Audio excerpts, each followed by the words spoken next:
Hi, welcome to our channel of IGNOU Audiobooks, Indira Gandhi National Open University, School of Continuing Education, SOCE. Diploma Postgraduate Diploma Programs. Diploma in Youth in Development Work, DCYP, New. Module-1 Commonwealth Youth Values in Youth in Development. Unit-1 Introducing Commonwealth Values. Welcome to Unit-1 Introducing Commonwealth Values. This unit introduces the notion of Commonwealth values, putting them into the context of the history of the Commonwealth as an association of nations that has moved from colonial to cooperative relationships. Unit 1 begins with a look at the rich diversity of the member states of the Commonwealth and asks the question, what do they have in common? As you work through the unit, you will examine the origins of the Commonwealth in the British Empire and explore its evolution into today's multilateral organization. You will also be given the opportunity to reflect on what the Commonwealth and its values mean to you and explore the organization's stated key principles and values: cooperation and consensus, equality and human rights, pluralism and democracy, participation and empowerment. Finally, you will look at the Commonwealth's mandate in relation to its member states and its impact in the global arena. In this unit, you will need to begin your learning journal, so make sure you have an exercise book or similar writing material on hand. Unit Learning Outcomes. When you have worked through this unit, you should be able to times demonstrate a clear understanding of Commonwealth values and principles. Times explain the importance of Commonwealth values and principles. Times reflect on those matters which have affected your development, e.g., values, religion, tradition, a Commonwealth of diversity. You are just starting a course in Commonwealth values. Your classmates in this course could be from any of 53 Commonwealth member countries. Their home nations could be developed or developing countries, large or small in geography and population, landlocked or island states, and located in Africa, Asia, the Caribbean, Europe, North America or the South Pacific. While all your fellow students will be able to read and speak English, it may well not be their first language. The 1.6 billion people who live in the Commonwealth make up 1/4 of the world's population and represent many different religions, races, languages and cultures. If this is the reality of the modern Commonwealth, you might ask, what brings us together? What values do we share as countries or as individuals? What brings us together? At first glance, there would seem to be little to bring such diverse peoples and nations together in a voluntary association. Yet the Commonwealth has grown and flourished. In part, the Commonwealth works because its members have a shared history, common institutions, and a common language, the legacy of past colonial relationships with Britain. But these traditions serve only to facilitate cooperation. By themselves, they are not enough to keep the association relevant and respected. More than other factors, what binds the Commonwealth and makes it relevant for its diverse members as well as for the rest of the world are the principles that it represents and the special way it operates. These make up the Commonwealth values that are the focus of this course. You might be expecting a list of Commonwealth values to appear here at the beginning of this unit. But instead, we will ask you to develop your own list and explore your own understanding. What does the Commonwealth mean to you? What do you think of when you hear Commonwealth values? Before going on with this unit, complete Activity 1.1 below. You will be asked to reflect on your answers again at the end of this unit and later in the module. Activity 1. 1. Take 15 minutes now before you move on in this unit to answer these questions. Times what do you understand by the term the Commonwealth? Times what do you identify as Commonwealth values? Write down your ideas in your learning journal.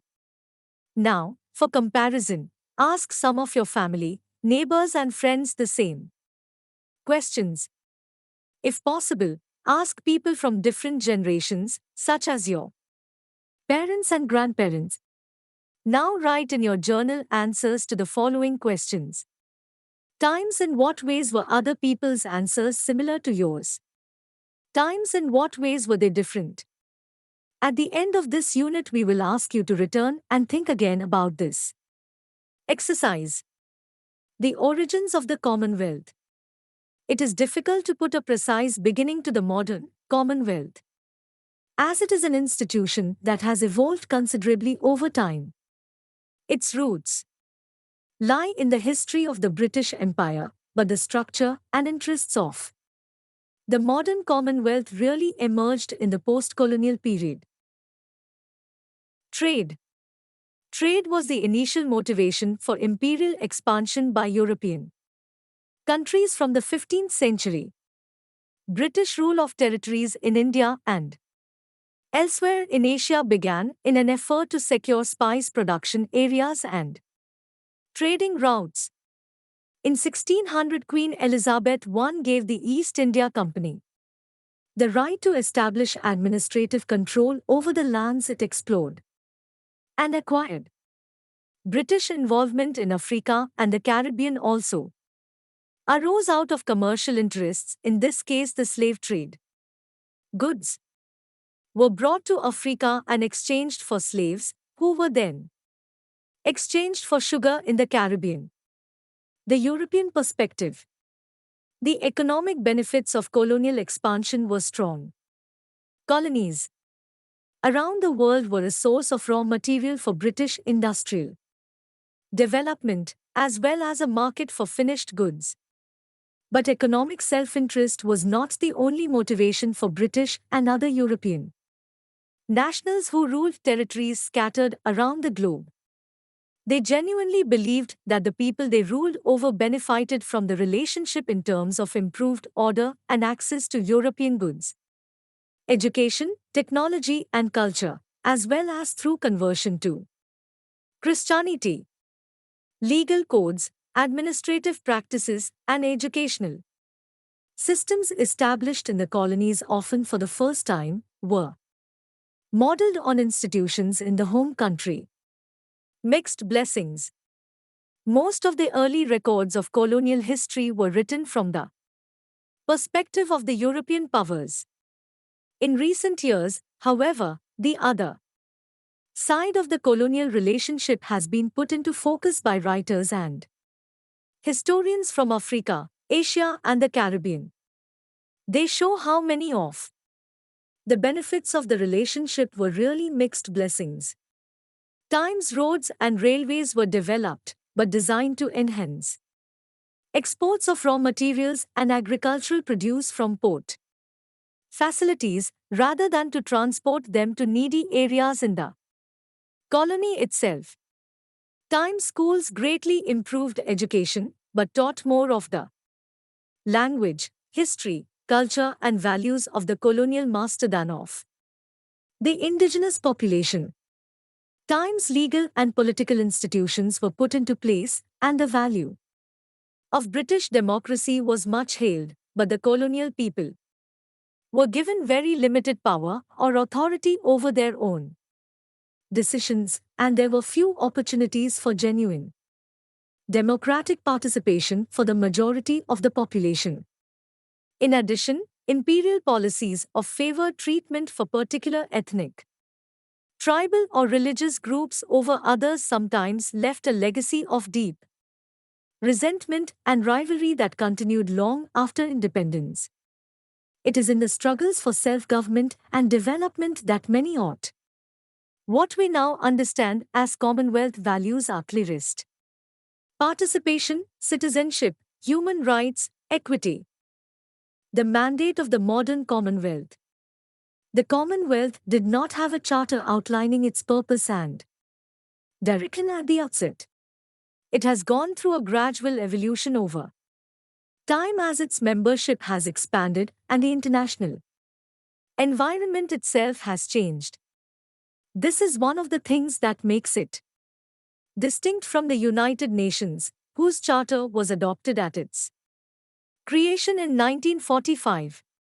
In the immediate post-war period, the Commonwealth served as a kind of engine for decolonization, ensuring that independence was achieved in a comparatively peaceful and friendly manner. As a result, most of the newly independent states opted to join the association. While the achievement of independence marked an end to the colonial relationship, it also marked a new beginning to the challenge of political, social, and economic development, cooperation and assistance. The focus of the Commonwealth from the late 1940s has been cooperation and consultation on both political and economic affairs. Of these two main areas of interest, economic cooperation has proven the less controversial one. The Commonwealth was the impetus for the first significant development assistance program in 1950, the Colombo Plan, providing capital and technical assistance to countries in South and Southeast Asia. It was followed in 1958 and 1960 by Commonwealth assistance programs targeted first to Caribbean and then to African developing countries. Agreeing to disagree. Inevitable, as a greater variety of views assembled around the Commonwealth table, achieving consensus on political issues became more challenging. There are many writers and analysts who have criticized the Commonwealth for failing to secure full coordination of either foreign policy or economic policy. However, others have noted that there is considerable value in communication and consultation among states even when discussions do not result in complete unanimity or agreement. In principle, consultation provides for greater mutual understanding between countries. The ability to maintain friendly relations while agreeing to disagree is crucial for securing international peace. This facility is often upheld as the Commonwealth's greatest contribution to world affairs. It has proven useful in broader contexts, like the United Nations, where consultation among Commonwealth countries was able to circumvent some of the East-West divisions of the Cold War, as well as the developed and developing world divisions in debates about creating a new international economic order. Early challenges. It has not always been easy to maintain these good relations among Commonwealth states. In the early years of the new Commonwealth, there were several serious differences of opinion that tested the bonds of the association. One was the British decision to intervene with France and Israel when Egypt nationalized the Suez Canal in 1956. Britain acted completely without Commonwealth consultation, which created strongly negative reactions from most of her colleagues. India threatened to leave the association. This was the first, though not the last time that the Commonwealth was thought to be on the verge of dissolution. Another substantial area of disagreement that began in the early 1960s, also between Britain and the developing Commonwealth countries, was over the policies of the white minority regime in southern Rhodesia, at the time a self-governing British colony. Reorganization and the establishment of the Secretariat. These disagreements created deep rifts in the Commonwealth that might have been difficult to heal had the association not undertaken a substantial reorganization in 1965 when the Commonwealth Secretariat was formed and a Secretary General appointed. With these moves, the C6 Commonwealth shifted from being dominated by Britain to being a genuine multilateral institution, working for and representing all member states equally. At the same time, member countries recognized that long-term cooperation needed to be based on a set of agreed principles which would provide a framework for avoiding or constructively settling the kinds of disagreements that the organization had been experiencing. These principles emerged from the 1971 Heads of Government meeting, the 1971 Declaration of Commonwealth Principles, the 1971 Commonwealth Heads of Government meeting in Singapore was a landmark for the association. Prior to the meeting, Zambian President Kenneth Kaunda drafted a statement of principles for discussion. He took the lead because he believed that the African members needed to take a strong position against racial discrimination. Yet he was also concerned to prevent further breaks in the Commonwealth. The Declaration of Commonwealth Principles that was adopted in 1971, also known as the Singapore Declaration, can be seen as the first statement of Commonwealth values. Heads of government agreed to actively promote the following goals: times racial equality, times liberty and equality for all citizens, times democratic values and participation, times decolonization and self-determination, times elimination of global disparities in wealth, times peace through international cooperation. Putting principles into practice. The vision of the Commonwealth that is presented in the Singapore Declaration is of an association based on consultation, discussion and cooperation that can be a model of understanding among nations. But the declaration is not a legally binding document, it is just what it says, a statement of principles. Some of the goals stated in the declaration have seen more progress than others. Not surprisingly, given its own membership and the political environment at the time. The principle that the Commonwealth became most known for was racial equality. However, the values of poverty reduction and free and fair trade were also pursued vigorously, though with a much lower profile. Through programs financed by the Commonwealth Fund for Technical Cooperation, which will be discussed further in Unit 2. The Harare Commonwealth Declaration. In 1989, the Commonwealth began its own review of its record and of the continuing relevance of the Declaration of Commonwealth Principles. In a changing world, the East-West tension of the Cold War was over. The popular revolutions in Eastern Europe were strengthening the global acceptance of democratic principles and values, and the racially segregated regimes of South Africa were in the process of being transformed. The final product of this period of self-reflection was the Harare Commonwealth Declaration. Strengthening Commonwealth Principles at Harare.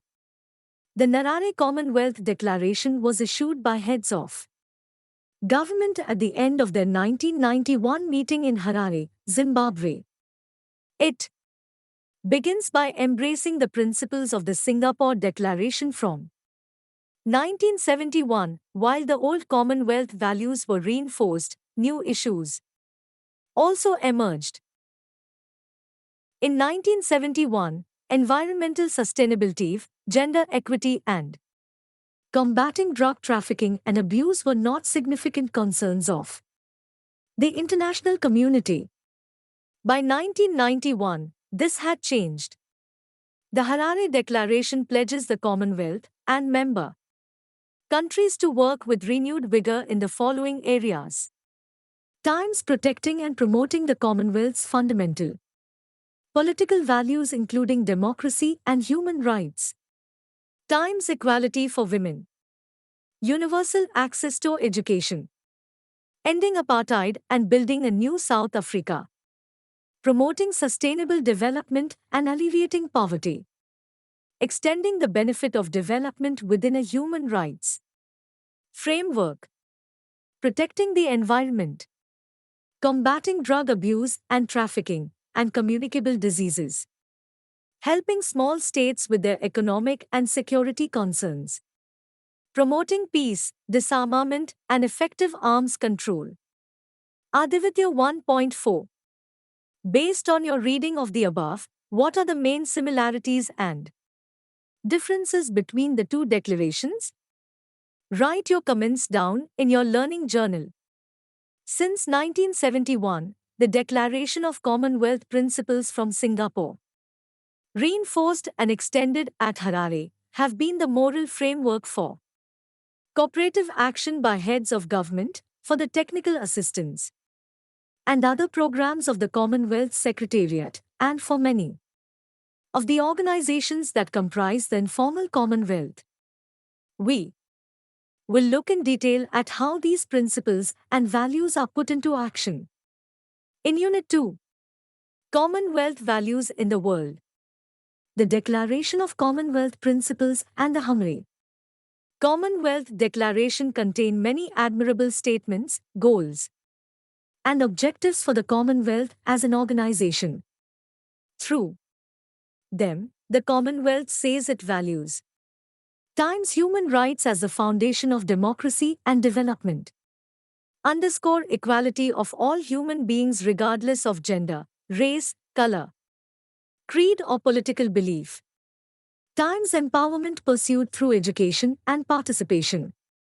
Times equity or fairness in the relationships between nations and between generations, and protection of vulnerable groups. Times democracy to allow everyone the opportunity to express their opinions and to allow citizens to participate in decision-making. Times development based on principles of sustainability. Times diversity of views and perspectives in both national and international forums. Times dialogue and cooperation and building common ground and consensus. Times peace without which these other values are unobtainable. In many ways, the Commonwealth values stand like a challenge not just to the Commonwealth, but to the world. They capture some of the most stirring and pressing concerns of our times. In the 1990s, as the United Nations organized a series of major world conferences on urgent global issues such as education, the environment, and sustainable development, human rights, population, social development, women's equality, urbanization, food security. Most of these themes are contained in the Harare Commonwealth Declaration. The same values have been embraced by other international bodies. In 1995, for example, the report of the World Commission on Culture and Development calls for the acceptance of a new global ethics, a set of common rights and responsibilities for all peoples and governments. They suggest that the foundations of global ethics are human rights, democracy, pluralism, and the protection of minorities, a commitment to peaceful conflict resolution, and equity within and between generations. Do any of the Commonwealth values inform your current program of activity? If no, how could you improve your program of activities by adding Commonwealth values?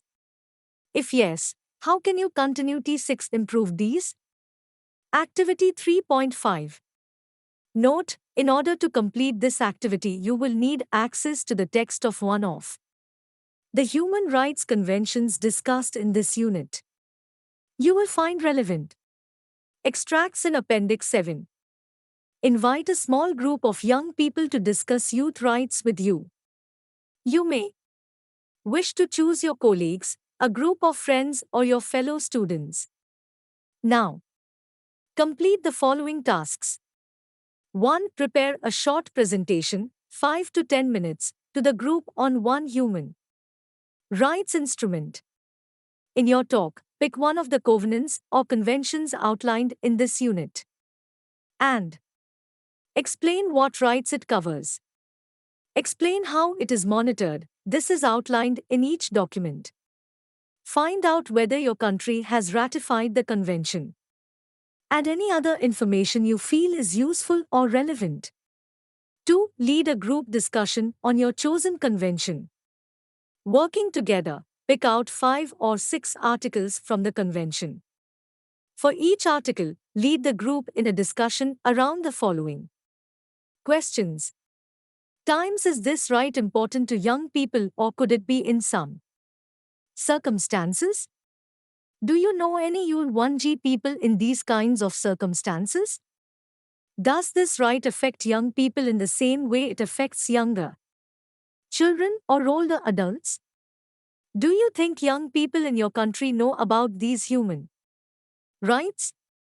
Or if not, how can their awareness be increased? Tips for leading the discussion. Try different ways to keep your discussion going.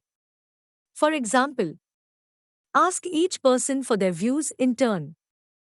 Brainstorm or get everyone to offer as many suggestions as they can before discussing any responses in detail.